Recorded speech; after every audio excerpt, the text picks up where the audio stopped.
Dominicast presents Truth Bites, the truth in small bites. The cardinal virtues, prudence and justice. Prudence. Are prudent people just the worrywarts of this world? People who overthink things? People who never step outside the square? Most of us don't associate prudence with trailblazers, explorers, the creative geniuses or war heroes. If this is the case, maybe it's because this virtue is not understood for what it really is. The prudent person is in fact a highly practical human being. Prudent people know the real goals of life, do their homework on how to reach those goals, and then have the sense to go after them. A prudent person is someone who finds the route to real happiness. Prudence is one of the 4 moral virtues. It plays an important role in managing the others: justice, temperance, and fortitude. It's a kind of ground control for them, helping us to know how to practice these other virtues in the right way, at the right time, for the right motives.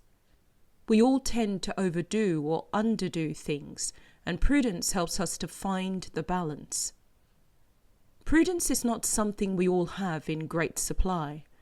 Some people are more naturally prudent than others, but God can and does give us the grace to be prudent if and when we ask for it. On the whole, we all tend to muddle quite a lot of the time. We do have a conscience that tells us what is right and wrong, good and evil, and we often fight against that conscience. But even if we do happen to want to do what's good and right, we often get confused about the how, about the best way to go about achieving it. The virtue of prudence is our key to all this. Prudence, like all good habits, is something we have to work at developing. This involves using our minds to check out what is good in a given situation and gearing our wills to move in the direction of doing or getting it. There's a certain amount of work here, often hard, long-term work, but what it saves us from makes the labour worthwhile. Virtues are those good habits that strengthen our moral muscles and make doing and being good easy and pleasant. Prudence saves us from making decisions based on our emotions or delusions, drugs, or the drink instead of common sense. It saves us from becoming dreamers, all thought and no action, or reckless and hysterical, all action and no thought, or criminals, lots of thought and action but for a bad goal, or from becoming just bone lazy, no thought and no action, and so no goals at all. Prudence saves us from getting neck high in negative relationships. It saves us from backing off from positive ones. It steers us away from giving too much time to even good things like sport or career, and neglecting the best things like family, or ultimately God. So how do we learn to grow in this virtue? Since it's such a vital moral virtue, it may be good to have a helpful formula at hand, such as Prudence itself provides. P is for plan. Formulate your goals, look at what it takes to reach them, and plan your moves. No sneaky, immoral shortcuts. R is for review the past. Make time to look at past experience, to learn how the wrong goals and efforts led to misery, and the right ones didn't. U is for understand the present. Look at the demands of the present situation. Maybe some are new to you. D is for defer to the wise. Look for and take on advice from prudent people. Make them your models. E is for examine the options. Look at the different courses of action open to you and their possible consequences, especially the moral ones. N is for now decide. Don't just dither endlessly with those options. C is for continue with care. Be aware that circumstances can change, and we must be ready to adapt to them. E is for evaluate your choices. Look at their results. Were they right? In hindsight, were they prudent? Prudence builds strong, beautiful characters and attractive and mature personalities.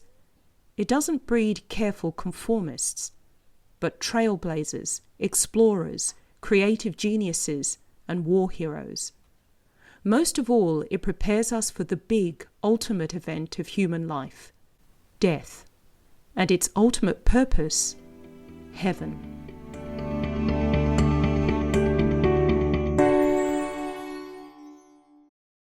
Truth Bite 21. Justice. Justice. This is one virtue we all want everyone else to have, whatever about ourselves. It's the practice of everyone getting what they deserve, very much related to that great Australian ideal of a fair go. The million-dollar questions are always, what does this person or group deserve, and who decides? This is where the Christian view of justice comes in, and where anti-Christian and non-Christian systems just don't work. We all have good reason to be suspicious of at least some of the official laws and justice systems in an anti-Christian society like ours, because we know they're often off track. The innocent are punished and the guilty are rewarded. The needy are neglected and the wealthy enriched. The truth is suppressed and lying propaganda spreads. But in the Christian system, if we're true to it, justice is based on human dignity and the fundamental value of every person. What does this mean in practice?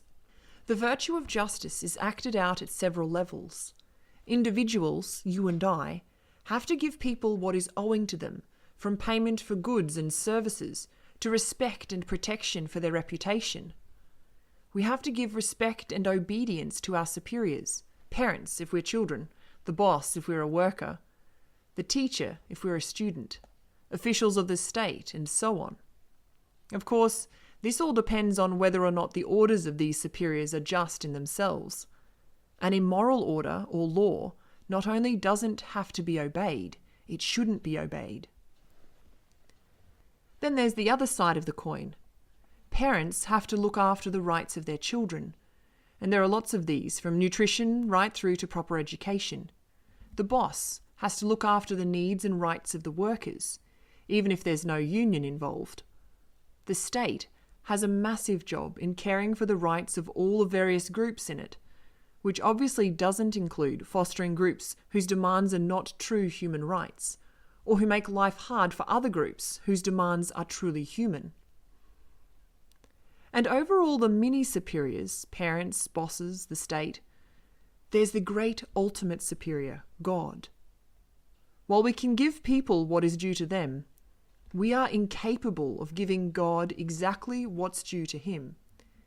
He's an infinite being with infinite dignity, so we're not up to giving adequate, let alone complete honour to such a being. However, it still stands to reason that giving him little or even no honour at all hardly counts as justice.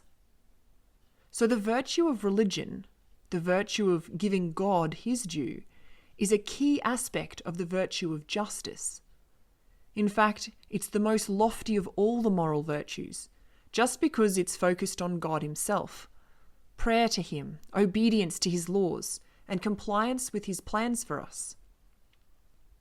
Another level at which justice operates is the group. These range from the state to smaller groups in society, where people come together for some important purpose. Businesses, social groups, political groups, and so on. Groups need to have their own laws and processes protecting the rights of the individual members and of the group as a whole. But the questions that all groups need to ask are, does the group operate justly towards the rest of society?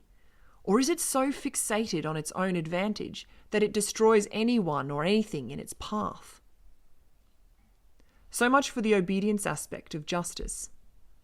What about the aspect that hands out penalties for misdemeanours? Maybe antisocial or even criminal behaviour?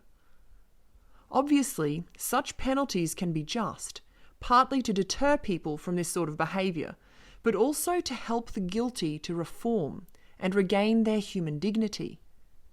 Problems set in, however, when prejudice or lack of respect for people's rights and freedom set the standards for who is penalised and how.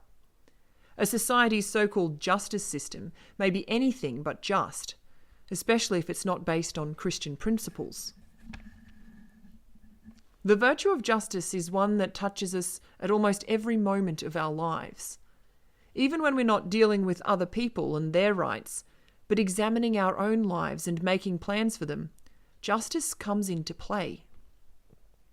Justice means that we owe something to ourselves: health and care for our bodies, avoidance of corruption to our minds, plans for the extension of our personal talents and gifts, clean and genuine relationships, and a general effort to live a good and virtuous life. The spin-off from these will almost certainly be justice towards others, a win-win situation for everyone in and around your life.